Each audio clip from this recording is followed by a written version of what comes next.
तो नमस्कार दोस्तों, आप सभी का फिर से एक बार और स्वागत है हमारे YouTube चैनल भोजपुरी पेज में। और मैं हूं आप सबका दोस्त भाई अजित यादव।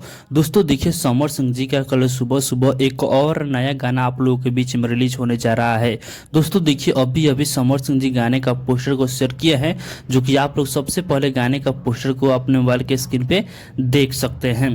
दोस्तों देखिए, गाने का नाम है दिलवा न दीह मोरे राजा, जो कि इस गाना को समर सिंह जी के साथ में शिल्पीराज इस गाने को गाई हैं। और दोस्तों बता दें कि इस गाने में म्यूजिक बनाए हैं डीपी यादव जी।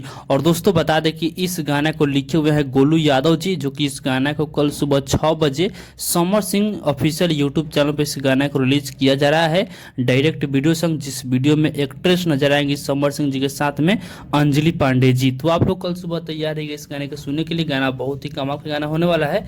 तो बाकी दोस्तों फिलहाल का ये अपडेट है, आप लोग इसके बारे में क्या कहना चाहते हैं कमेंट बॉक्स में बताइएगा।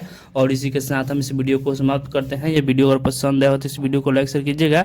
बाकी अभी तक हमारे इस चैनल को सब्सक्राइब नहीं किया तो सब्सक्राइब ही कर लीजिएगा, क्योंकि इस चैनल पे भोजपुरी इंडस्ट्री का हर एक अपडेट सबसे पहले आप सभी को मिलेगा।